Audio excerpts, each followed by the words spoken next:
ہر انسان کی زندگی دنیا میں امتحان ہے، اس کا نتیجہ آخرت میں ملنے والا ہے۔ اور ہمارے امتحانات جو شروع ہوتے ہیں بلوغیت کے بعد، مرد ہو یا عورت بالغ ہونے کے بعد وہ امتحان کے میدان میں قدم رکھ چکے ہیں۔ اور ہماری جوانی اور ہمارا بڑھاپا اللہ نے اگر دیا ہے تو ضروری نہیں کہ ہر انسان بوڑھا ہو کر کے ہی مرے، بعض کو جوانی میں موت آ جائے، لیکن جوانی اور بڑھاپا یہ دو ایسی فصلیں ہیں، دو ایسے موسم ہیں جن دونوں زندگیوں میں امتحان ہوتے ہیں۔ لیکن کڑا امتحان جوانی کا ہے۔ بڑھاپے میں بہت سارے لوگ شریف ہو جاتے ہیں، اللہ تعالیٰ انہیں واپس سیدھے راستے پر لے آتا ہے، یہ فضل و کرم ہے اس کا۔ لیکن جوانی جتنے لوگوں کے پاس آئی ہے یہ کڑا امتحان گزار رہے ہو۔ اسی زندگی میں بہت ساری نئی چیزیں تمہارے ہاں آتی ہیں جو نہ بچپنے میں ہوتی ہیں نہ بڑھاپے میں ہوتی ہیں۔ یہ جو درمیانی زندگی ہے یہ بہت سخت ترین امتحانات کی زندگی ہے۔ یہ ازدواجی زندگی کا مطلب ہوتا ہے شادی شدہ زندگی۔ یہ پوری زندگی کا کڑا امتحان اسی زندگی میں ہوتا ہے۔ جب تک آپ بیچلر ہیں جوانی پھر بھی محفوظ ہے، یعنی آپ اپنے ہاتھوں میں اپنی زندگی کی باغ ڈور لے کر چل رہے ہیں۔ لیکن جب کسی کے ساتھ تمہارا عقد ہو جائے تو ایک اور نفس کو تمہارے ساتھ باندھ دیا جاتا ہے۔ تمہیں اپنے جسم کی حفاظت کے ساتھ ساتھ اپنی خاتون کی امانتوں کی حفاظت بھی ذمہ داری میں آ گئی، اس کے پردے کی حفاظت بھی تمہارے ذمہ آ گئی، اس کے چال چلن کی، اس کے اخلاق و تربیت سب کی ذمہ داری تمہارے اوپر آئی۔ یہ تو بہت چھوٹی ذمہ داری ہے جو اسے کھلانا پلانے والے معاملات ہیں، باقی پوری اس کی زندگی جو تمہارے اوپر آئی ایک بڑی آزمائش ہے۔ ایک عورت کے ساتھ تم اس کائنات میں صحیح سلامت زندگی گزار کر جا رہے ہو تو اس کا مطلب ہے کہ ایک بڑے امتحان سے کامیاب ہو کر نکلے ہو۔ بڑا امتحان ہے۔ اللہ رب العزت نے یہاں کائنات میں ہر ایک کے لیے جوڑا رکھا ہے، لیکن آپ دیکھیں کیا ہر عورت کا مزاج اپنے شوہر سے مل جاتا ہے؟ نہیں ہوتا۔ بعض لوگ ہم سے یہ شکایات کرتے رہتے ہیں بنی نہیں رہی ہے اور ناچاکی ہے، نا اتفاقی ہوتی ہے۔ میاں یہ آپ کے اکیلے کے گھر میں نہیں، ہر مرد اور ہر عورت کے درمیان زندگی میں اونچ نیچ نشیب و فراز آتے ہی رہیں گے۔ یہ تو مالک ہے پروردگار جو جوڑ کر رکھتا ہے۔ لیکن دو مزاجوں کو سنبھالنا اپنی زندگی میں، اس کو کہا جاتا ہے کہ آدمی اب میچور ہو گیا ہے۔ اسی لیے تو حدیث پاک میں ہے شادی سے پہلے تمہارا ایمان آدھا ہوتا ہے، نکاح کے بعد تمہارا ایمان مکمل ہو جاتا ہے۔ نکاح کے بعد ایمان مکمل، تو بغیر شادی شدہ آدھے لوگ ہو، شادی کے بعد مکمل ہو رہے ہو، میچور ہو رہے ہو۔ کیوں؟ اس لیے کہ ذمہ داریوں کا بوجھ اٹھانے اور راستہ چلنے کی عادت اسے ہو جاتی ہے۔ تنہا چلنا اور ہے، پوری کائنات کو لے کر چلنا اور ہے۔ اب یہاں مجھے بتاؤ میرے عزیزو، ایک عورت کے ساتھ زندگی گزار کر دنیا سے جانا ایک کٹھن امتحان ہے، وہیں میرے آقا صلی اللہ تعالیٰ علیہ وسلم نے 11 ازواج مطہرات کے ساتھ زندگی گزاری، اور کسی ایک سے بھی حضور صلی اللہ علیہ وسلم کی ایک شکایت بھی نہیں سنی ہم نے۔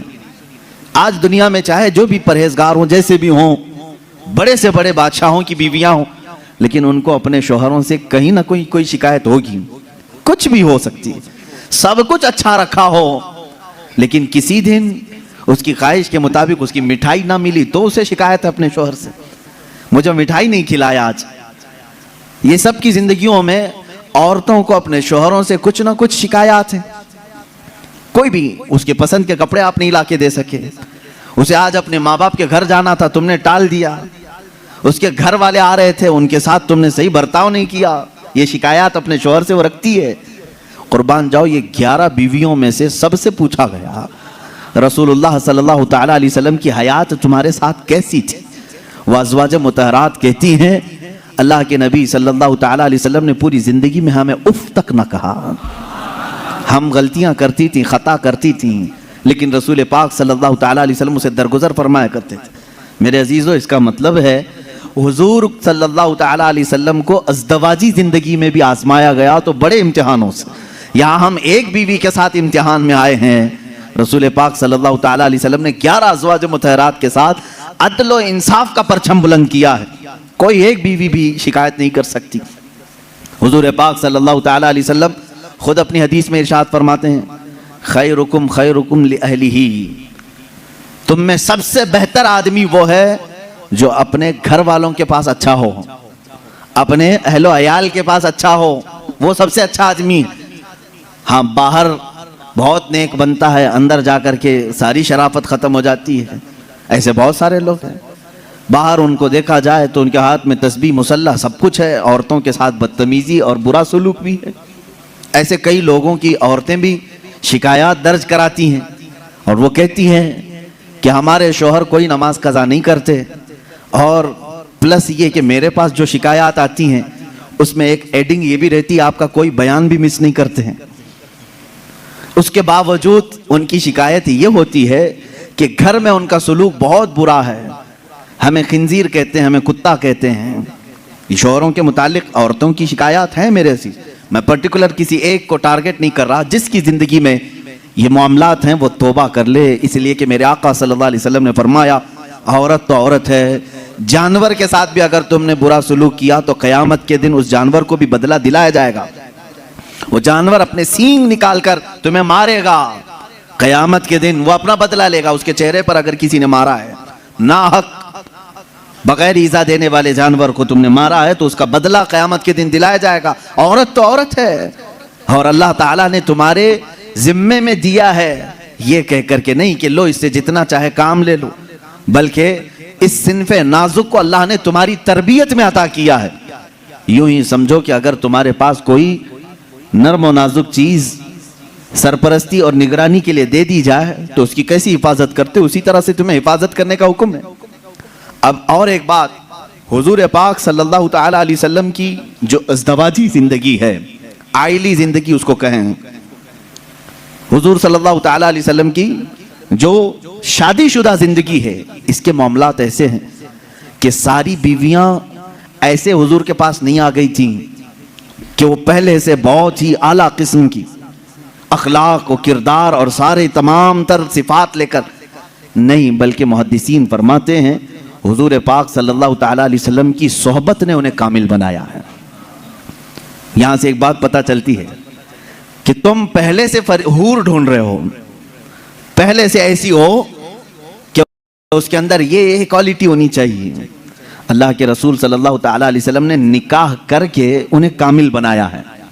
عورتوں کی اخلاق، عورتوں کی جو عادات ہوتی ہیں وہ سب میں ہوتی ہیں۔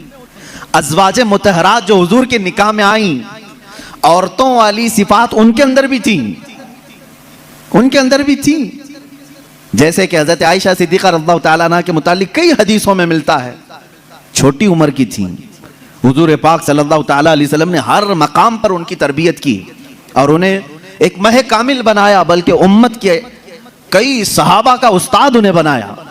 حضرت عائشہ صدیقہ نے اتنی حدیثیں میرے آقا سے روایت کی کہ ہماری آدھی شریعت ان کی روایت کی ہوئی حدیثوں سے چل رہی ہے۔ لیکن وہ نکاح میں جب آئی تھیں، کئی مرتبہ کے معاملات ہیں، حضور پاک صلی اللہ تعالیٰ علیہ وسلم کے ساتھ ان کے کیسے معاملات تھے، اپنی بیویوں کے ساتھ حضور کا سلوک کیسا تھا۔ وہ کائنات کے آقا و مولا ہیں، لیکن اپنی عورتوں کے لیے حضور شوہر ہی تھے۔ شوہر، جس طرح ایک عورت کو اپنے شوہر کے ساتھ بات کرنے کی اجازت ہے، کھیلنے کی اجازت ہے، لطف اٹھانے کی اجازت ہے، حضور پاک صلی اللہ تعالیٰ علیہ وسلم کی ہر بیوی کو یہ اختیار حاصل تھا۔ اللہ کے نبی صلی اللہ تعالیٰ علیہ وسلم اپنے گھر جاتے تو اسی انداز سے رہتے جیسے ایک شوہر محبت کرنے والا اپنی بیوی کے ساتھ رہتا ہے۔ یعنی تمہارا منصب، تمہارا عہدہ، اللہ تعالیٰ نے حضور کو جو منصب عطا کیا وہ کسی کو نہیں ملا، لیکن رسول کریم صلی اللہ علیہ وسلم نے اپنی بیویوں کے ساتھ شوہر والا سلوک فرمایا۔ یہ کہنے کا مطلب کیا ہے میرے عزیزو؟ ہو سکتا ہے تم کمپنی کے سیٹ ہو، تمہارے ہاتھ کے نیچے 100 ملازم کام کر رہے ہوں، لیکن گھر میں جاؤ تو سیٹ نہیں، شوہر ہی بن کے جاؤ۔ ہو سکتا ہو تم استاد ہو، باہر تم ٹیچر ہو، تمہارے سینکڑوں کی تعداد میں شاگرد ہوں، گھر جا کر کے بھی ٹیچر ہی نہ بنو، گھر جا کر کے بھی پروفیسر ہی نہ بنو، بلکہ گھر میں تم اپنی بیوی کے ساتھ تم شوہر ہی ہو، تم کمپنی کے سیٹ باہر، تم استاد باہر، لیکن خاتون کے ساتھ شوہر والے سلوک شوہر والے سلوک میں یہ ہونا چاہیے، کبھی عورت تمہارے ساتھ مذاق کر لے تو اس طرح بگڑنے کی ضرورت نہیں کہ بعد لوگوں کے متعلق یہ سنا ہے، وہ کہتے ہیں باہر 200 لوگ میرے ہاتھ کے نیچے کام کرتے ہیں، تو کیسی عورت ہے، تجھے بات کرنے کی تمیز نہیں، باہر جانتی ہو میرے کتنی عزت ہوتی، باہر جانتی ہو لوگ مجھ سے ٹائم لیتے ہیں بات کرنے کا، اور تو میرے ساتھ تو تڑاک کرتی ہے۔ میرے عزیزو، اللہ تعالیٰ نے اسے تمہارا ہمراز بنایا ہے، شریک حیات بنایا ہے، لائف پارٹنر ہے، اس کو اتنا اختیار دیا کرو جتنا تم اس کے ساتھ اختیار رکھتے ہو۔ یہ میرے آقا صلی اللہ علیہ وسلم کی زندگی پاک میں گھریلو حالات کی خوشگوار زندگی حضور کی میں بتاؤں۔ ماں عائشہ صدیقہ رضی اللہ تعالیٰ عنہا ایک کنواری عورت ہیں، باقی حضور صلی اللہ علیہ وسلم کی ساری ازواج مطہرات جتنی بھی آئیں یا تو بیوہ تھیں یا مطلقہ تھیں۔ حضرت خدیجہ رضی اللہ تعالیٰ عنہا سب سے پہلے نکاح میں آئی حضور صلی اللہ علیہ وسلم کی۔ حضرت خدیجہ بنت خویلد مکہ کی مشہور خاتون تھیں، آپ کے اخلاق کی وجہ سے پورے مکہ والے آپ کو طاہرہ کہتے تھے، آپ کا لقب طاہرہ تھا۔ آپ کا نکاح پہلے ابو حالہ نام کے ایک شخص سے ہوا، ان کے انتقال کے بعد عتیق نامی ایک دوسرے شخص سے ہوا، پھر اس کے انتقال کے بعد 2 شادیاں آلریڈی ہو چکی تھی آپ کی، پھر آپ کی عمر 40 سال کی ہوئی۔ رسول کریم صلی اللہ تعالیٰ علیہ وسلم نے اپنی زندگی پاک میں پہلا نکاح اپنی 25 سالہ عمر میں 40 سال کی بیوہ خاتون سے نکاح فرما رہے ہیں۔ حضور پاک صلی اللہ تعالیٰ علیہ وسلم کا یہ نکاح بڑی سادگی سے ہوا، اور حضور اکرم صلی اللہ تعالیٰ علیہ وسلم پر سب سے پہلے ایمان لانے والی بھی آپ کی شریک حیات خدیجہ رضی اللہ تعالیٰ عنہا یہ ہیں، وہ ام المومنین سب سے پہلے ایمان لانے والیوں میں سے۔ حضور صلی اللہ تعالیٰ علیہ وسلم کی ہر مقام پر وہ سپورٹر رہی ہیں، آپ کی حمایت کے لیے کھڑی رہی۔ حضور اکرم صلی اللہ تعالیٰ علیہ وسلم ان کا دل رکھنے کے لیے ہر ان کی خوشی کا خیال فرمایا کرتے تھے، ان کی خوشیوں کا خیال فرمایا کرتے، اور سیم یہی حضرت خدیجہ کی۔ میں کہتا ہوں شادی سے پہلے ہر نوجوان کو چاہیے کہ میرے آقا صلی اللہ علیہ وسلم کی ازدواجی زندگی کو بھی پڑھے۔ یہ نہیں کہ تم مرد ہو تو ساری خدمات تمہارے لیے ہونی چاہیے اور تم عورت کے لیے کچھ نہ کرو۔ جیسے کہ بعض لوگ جب بھی عورتوں میں خطاب کرتے ہیں، بیان کرتے ہیں، تو سب سے پہلے عورتوں کو یہی بتایا جاتا ہے مرد دن بھر تھکان سے چور چور گھر میں آئے تو تم اس کو مسکرا کر کے استقبال کرو، یہ عورت کے اوپر فرض ہے، تم اس کو مسکرا کر استقبال کرو، اس کی تھکان چلی جائے تمہیں ایک صدقے کا ثواب ہے۔ میرے عزیزو، یہ گاڑی کا پہیہ ایک ٹائر سے نہیں چلتا، تم ساری مسکراہٹ صرف عورت ہی کے اوپر تھوپو گے۔ یہاں پر تمہیں یہ بھی کہنا ہوگا، ہو سکتا ہے کبھی دن بھر کی تھکان عورت کو بھی ہو جو صبح سے شام تک کام کر رہی ہو، تم آ کر کے اسے بھی مسکرا کر کے کہو دن بھر آج تمہیں زیادہ تھکان ہوئی ہوگی۔ ہمیشہ میاں یہ کیوں چاہتے ہیں کہ میری تھکان وہ پوچھے؟ نہ، بلکہ آپ خاتون کی بھی مزاج پرسی کریں، یہ دونوں ٹائر ہیں، دونوں کا بیلنس برقرار ہو۔ میں ابھی بتاتا ہوں، حضور پاک صلی اللہ تعالیٰ علیہ وسلم ہمیشہ یہ فرماتے، اگر اپنی ازواج مطہرات میں سے کوئی ناراض ہو تو حضور انہیں مناتے۔ آپ سوچ رہے ہوں گے کیا دنیا میں کوئی ایسا بھی ہے جس کو حضور سے ناراض ہونے کا حق ہے؟ حضور سے ناراض ہونے کا حق ہے؟ ہاں، صرف بیویوں کا حق تھا جو عام زندگیوں میں ہوتا ہے، لیکن اس ناراضگی کا مطلب رسول سے ناراضگی نہیں، شوہر سے کسی معاملے میں ہو۔ حضور پاک صلی اللہ تعالیٰ علیہ وسلم خود فرماتے ہیں حضرت عائشہ سے، اے عائش، جب تو مجھ سے ناراض ہوتی ہے تو مجھے پتہ چل جاتا ہے۔ حضرت عائشہ پوچھتی ہیں آپ کیسے جانتے ہیں میں ناراض ہوں کہ خوش ہوں؟ حضور فرماتے ہیں جب تو خوشی میں رہتی ہے قسم کھاتی ہے تو یوں کہتی ہے رب محمد کی قسم، اور جب ناراض رہتی ہے تو کہتی ہے رب ابراہیم کی قسم۔ یہ حضرت عائشہ کی عادت تھی، جب گھر میں کچھ باتیں اس طرح سے ہو جائیں تو کہتی ابراہیم کے رب کی قسم میں نے ایسا نہیں کیا۔ حضور فرماتے ہیں جب جب تو ابراہیم کے رب کی قسم کھاتی ہے مجھے لگتا ہے تو ناراض ہے۔ حضور مناتے ہیں، یہ نہیں کہ کائنات کے آقا و مولا سے تجھے روٹنے کا حق کیا ہے۔ حضور پاک صلی اللہ علیہ وسلم نے اپنے گھر میں ایک شوہر والی زندگی بھی گزار کر کے دکھایا ہے۔